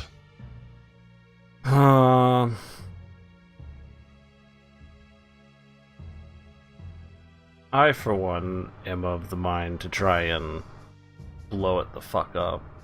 And hopefully destroy this thing and be done with it. I mean, it is the most direct thing. And you have an entire airship full of mercs, its main gun, and at least 1 entire dragon. Wait, if we're still talking about dragons, what about Ereshkigal? Because weren't there rumors of her being on the move? Yeah, that was back in Nexima, though. You guys are in Techna right now. Old and big enough a dragon, that don't mean shit. Also true. Also, Evelyn, did you ask to use Ereshkigal as a scale to see if against what sort of defenses Victoria could speculate the Loberg might have? And it takes at least 6 entire wizards casting a 9th level barrier spell to stop Ereshkigal's blast.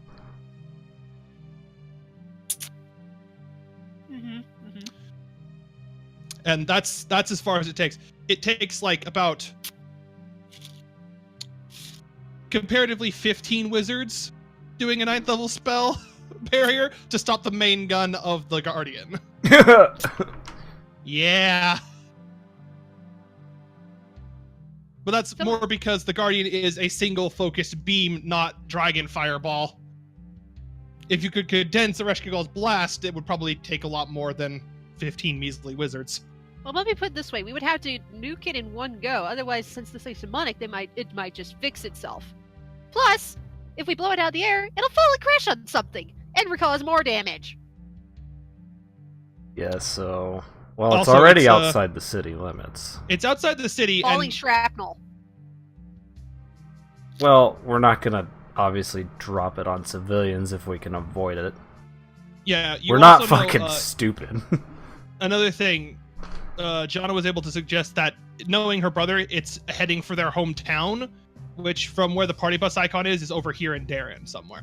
So it's heading in this direction. That's at least where she assumes it's going.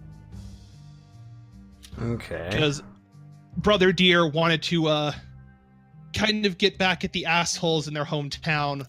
Something fierce. So he decided to play with fire and find and turn on a fucking demon fortress. Okay. Yes. I mean, to be fair, and I assume Giaki would bring that up in the conversation. Yes. Also, another point. What if the Lowerberg is keeping a nicer demon, ruder demon in it, and busting it just lets it out? It's a good thing you brought that up because Roy nat 20'd his history check to know what the Lowerberg is. And just stuff about it. The gist of everything about the Lowerberg is supposedly there is a demon that controls fear in it that assumedly is what he would speculate is acting as the thing that's powering the damn place. So if you, in theory, aiming for the core would kill the demon if, you focus the Guardian's main gun there. But, no one knew where it was sealed away because at the time it was sealed, Techna wasn't very densely populated. So its location was listed as something completely different in old records, and no one knew this until they just built what became the capital city of Technopolis right on top of it.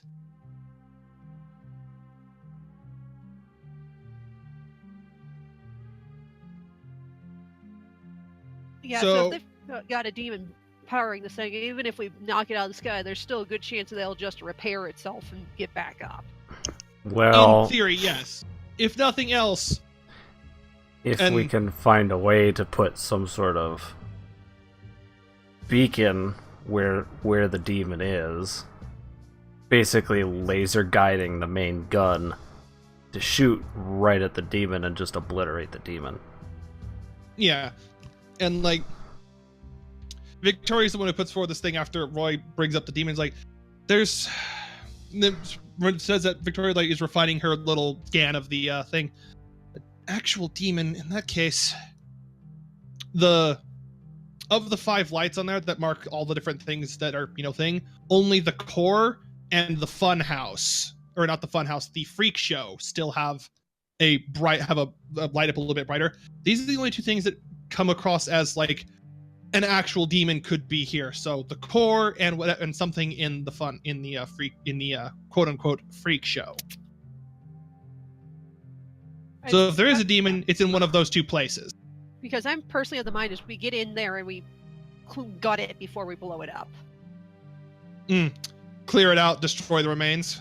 Yeah. Because just destroying it leaves more evidence for people to pick it back up. If we destroy everything within, and then with the shell without. Marcus is kind of nodding. Yeah, we probably got enough explosives to hotwire the inside of that place. And well, if we blow them when we shoot it with the cannon, well, I don't think there'll be much left besides a lot of dust. Really evil dust, but dust nonetheless. Dust is at least easier to purify. Mm-hmm.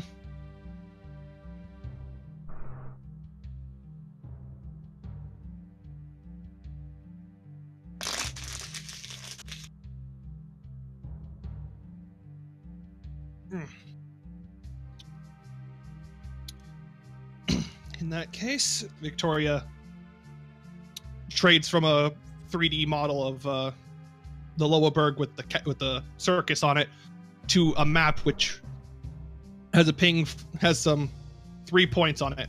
One for where the Guardian is, one for the Lowerberg, which is slowly moving, and one for where Jonna believes its destination is, which is in Darren. It will take it, assuming it can't speed up, which I hope it can't. It will take it about a week to 10 days to reach its destination. So we would have time to prepare and then assault at full strength. Rather than just dive in right away.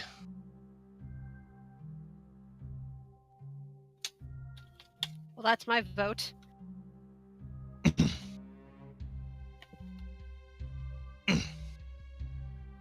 Arvin nods. I agree.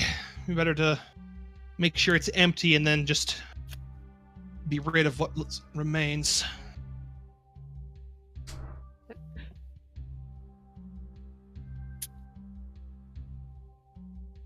We're not having a repeat of the Void Arc in here. Yeah. Fuck, that's a really good way to put it. You're basically dealing with, actually, it's a bit more like Dun Sky. But portable. Mm-hmm. Wait, just to reiterate, your plan was what? Basically go on there and destroy it Destroy ourselves? What's inside it. Go in, kill everything there, get out, blow it up. Like, that's the plan as I understand it. Yep, basically it. So, void the void art, kill everything inside, leave, and then apply just ridiculous amounts of high explosive lasers and or dragon. Let me put it this way, John. This way we make sure Jana's brother's dead because we can shiv him ourselves. Or let her drop another meteor on him. Or both. Jana, both is good. First one, then the other, in no particular order. I don't know, it might be hard to stab him if he's immolated. Roy just mean no, it just means you gotta stab more. Even if he's Ash, stab more.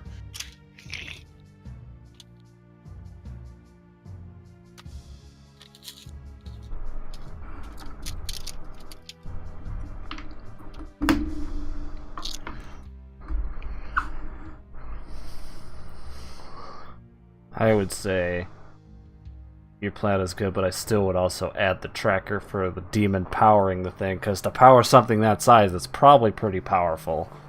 Yep. Well, yeah. And might be a little beyond our ken. Well, that's the thing. There's two spots that could be either a demon or just simply a demonic power source. Yeah. One is the core of the facility. One is the core of the Lowerberg. The other is in the freak show.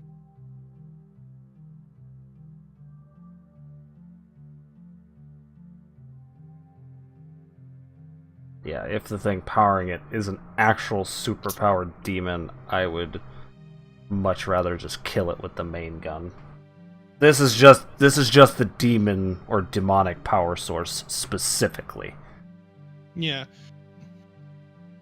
Because Which it'd the have to more be pressing of the two, that looks like it would be out of the scope of even all of Dragon War going at it at once, would be the core of the thing. So. Yeah. And since, destroy the core is presumably part of destroying the whole thing, assuming it's not alive in there and capable of, stopping you from trying to kill it, you could just shoot it with the gun once you kill everything else. Yeah.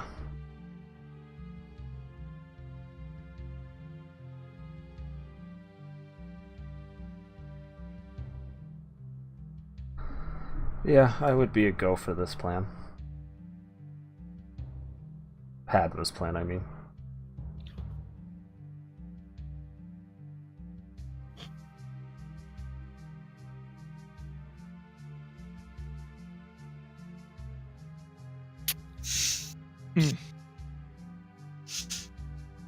Also, Terrain will chime in at this point. I agree. Be best to see that the villainy that lives within is put down before we destroy the villainy that is the facility.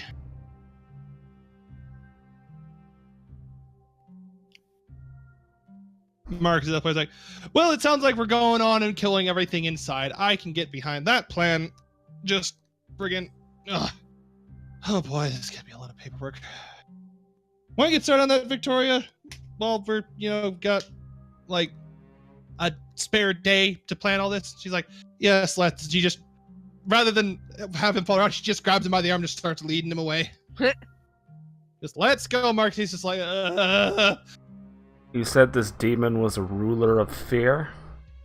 Supposedly there is a fear-based demon, or a demon with some connection to the emotion of fear in the Lowerberg. That's what Roy said. One last suggestion before you walk off. If you have any items or spells that would help resist against fear, would probably be good, if that's the kind of demon we're dealing with. Mark just looks you dead in the eye. No shit, and then just gets yanked out the door. I'm just chuckling as I flip where he was the bird. You then get punched in the arm by Rhea for... See how much damage. Pardon me for being Captain Obvious. Don't worry, she rolled terrible on her dice, so you only take 7 points of damage as she punches you in the arm. Be nice to the boss. He's been at this probably longer than you have, pal. I was just chuckling and jokingly flipping him the bird. That wasn't worth 7 points of damage. Yes, it was. Let's see. She rolled 2d6 plus 5, my dude. It could have been worse. Oh, She's a yeah. monk. You forget. She's a monk with a very specific custom subclass I made just for her. It's like Yang Xiaolong, but angrier. Well, no, less angry. And a redhead. Yeah. I am not familiar with that character. Yay. Ruby. Ruby. Oh, Yang Xiaolong. Okay, duh. Yeah. I've been That's watching not who Ruby. you're dealing with. I've been watching Ruby, and I forgot her last name. You said 7 points of damage. Yeah, just 7. Don't worry about keeping track of it. You're gonna have a long rest. Oh yeah.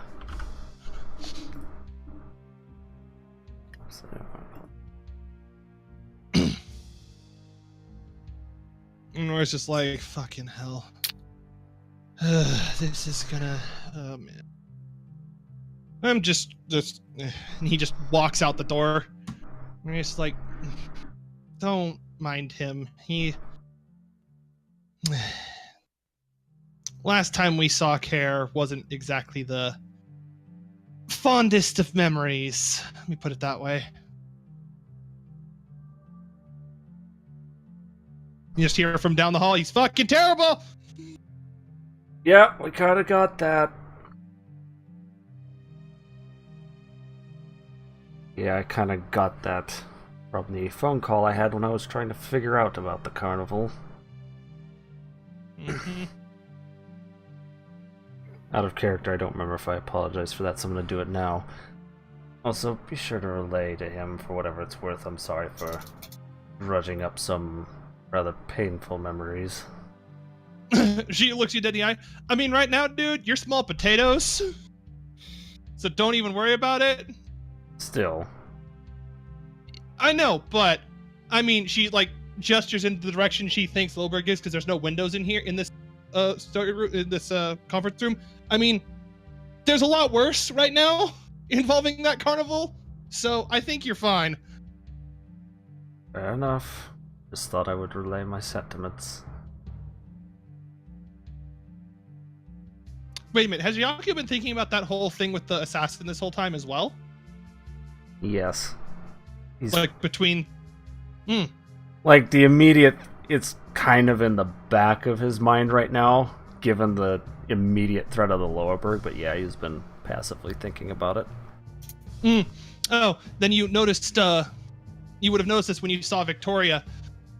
You only ever saw, hold on, let me actually pull up her token again, just so you can see it, because it's kind of relevant. Heh, heh, heh, heh, heh, heh.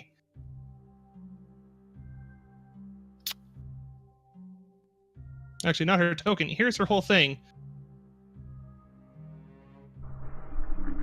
Where are you Second in putting it? command. Kansara. Oh. Sorry, That's campaign. older art of her, but it still works. Yeah, that's the one I use for the campaign. That's what Victoria looks like. And you notice it's kind of hard to tell, but it does look like underneath the eye you can't see, that looks like there's some scar tissue. You notice that, and it only stood up because you heard about the assassin getting shot in the eye.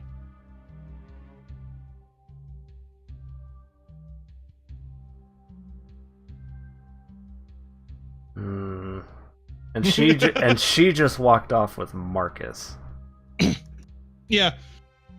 I mean, to be fair, you would have remembered this if you'd paid attention to earlier when the first time you saw her in the campaign. And I never went back to look in the videos either. Shit. No. Yeah. I never did end up looking at them. Or at the very least, you know she has been hurt there. You don't know if she's actually missing the eye.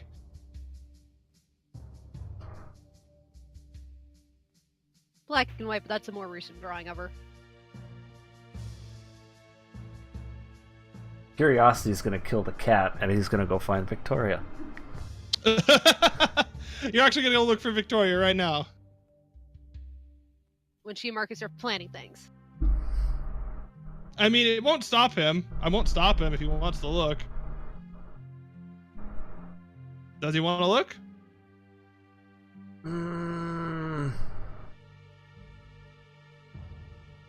Nah. No, but he's definitely going to keep it very sharply in the back of his mind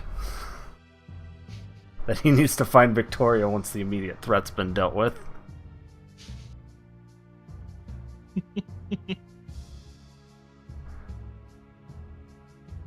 At this point, Rhea wanders off on her own to either check on her stupid brother or prepare to go have to punch a lot of demons. Or both. Say knowing Rhea, it's probably both. Yeah, and by both, what do you mean? Like punch your brother and look after some demons? Or look after your brother and punch some demons? Man, you don't even fucking know. Little column A, little column B. Yeah, it happens sometimes. Everything just gets punched in the end. To be fair, technically the two of them are tieflings. Technically. In like the vaguest of sense of tiefling. But don't worry about it. Yeah, I guess at this point, since there's a free moment that he might not have later, I will send a text to Ndala saying, "Hope you're okay," and then tell her that Evelyn mentioned someone had pissed you off and you're dealing with that. And that I hope you're okay. Okay, replace it with New York Man, and that's Kel. Kel is the dog, are we kidding? And then after that, after I send that text, I will... She never responded to the previous one, by the way. Okay. Just letting you know. I will try to make a mental note of that and try to remember it. And then after that, I will probably try to help with preparations. Mm-hmm. As much as you can before you kind of realize, like, they have a system here and they're fucking, like, they're going, you're like, I don't even know where to start. Let me just make sure the ship works, just goes back to the Bismarck. Make sure the lizards aren't causing a ruckus. But actually, on that note, we will end the session there. Yay. You guys preparing to go fight the thing, so just mark yourself as a long rest and get all your shit back or whatever. Yep. Don't you even worry.